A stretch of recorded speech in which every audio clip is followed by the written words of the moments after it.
Dans cette capsule vidéo traitant des champs et des forces, nous allons parler de deux autres champs très liés l'un à l'autre, le champ de gravitation et le champ de pesanteur. Commençons d'abord par le champ de gravitation, que l'on appelle aussi champ gravitationnel, et qui se note vecteur grand G.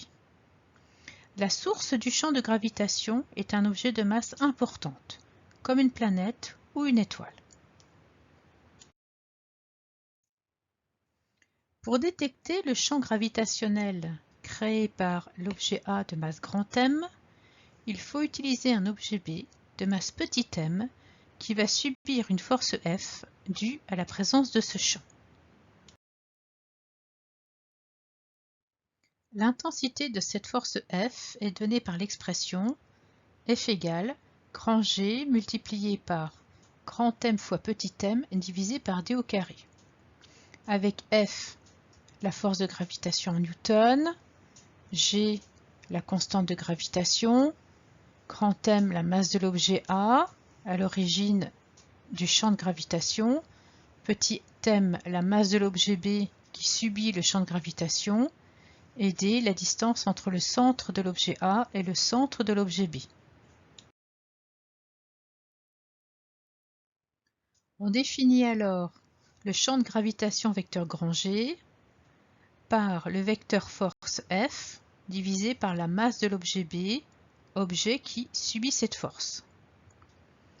D'où l'intensité du champ de gravitation grand G est égale à la constante de gravitation, grand G, multipliée par la masse de l'objet à l'origine du champ de pesanteur, divisé par la distance séparant le centre de cet objet du centre de l'objet qui subit la force au carré.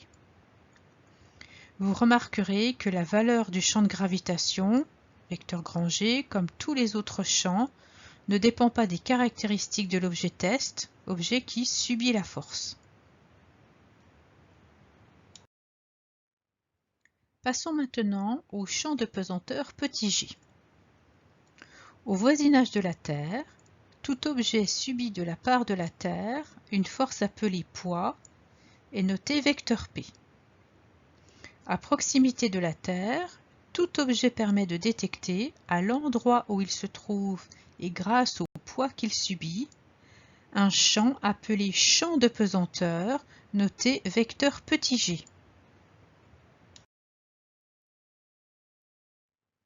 En chaque point, à proximité de la Terre, la relation entre le poids P de l'objet, le champ de pesanteur petit g et la masse de l'objet m est G égale P sur m.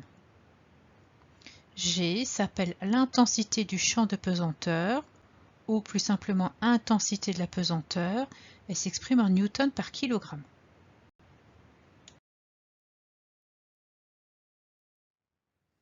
En première approximation, le champ de gravitation vecteur grand G créé par la Terre peut être considéré comme identique au champ de pesanteur terrestre vecteur petit g.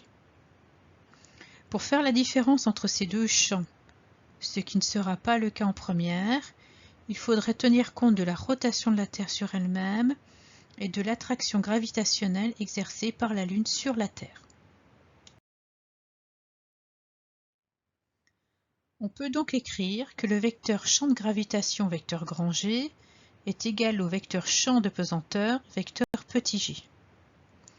On en déduit alors que le poids P d'un objet est égal à la force de gravitation F exercée par la Terre sur cet objet. On peut alors calculer la valeur de l'intensité de la pesanteur petit g par la relation G égale constante de gravitation multipliée par la masse de la Terre divisée par la distance au carré.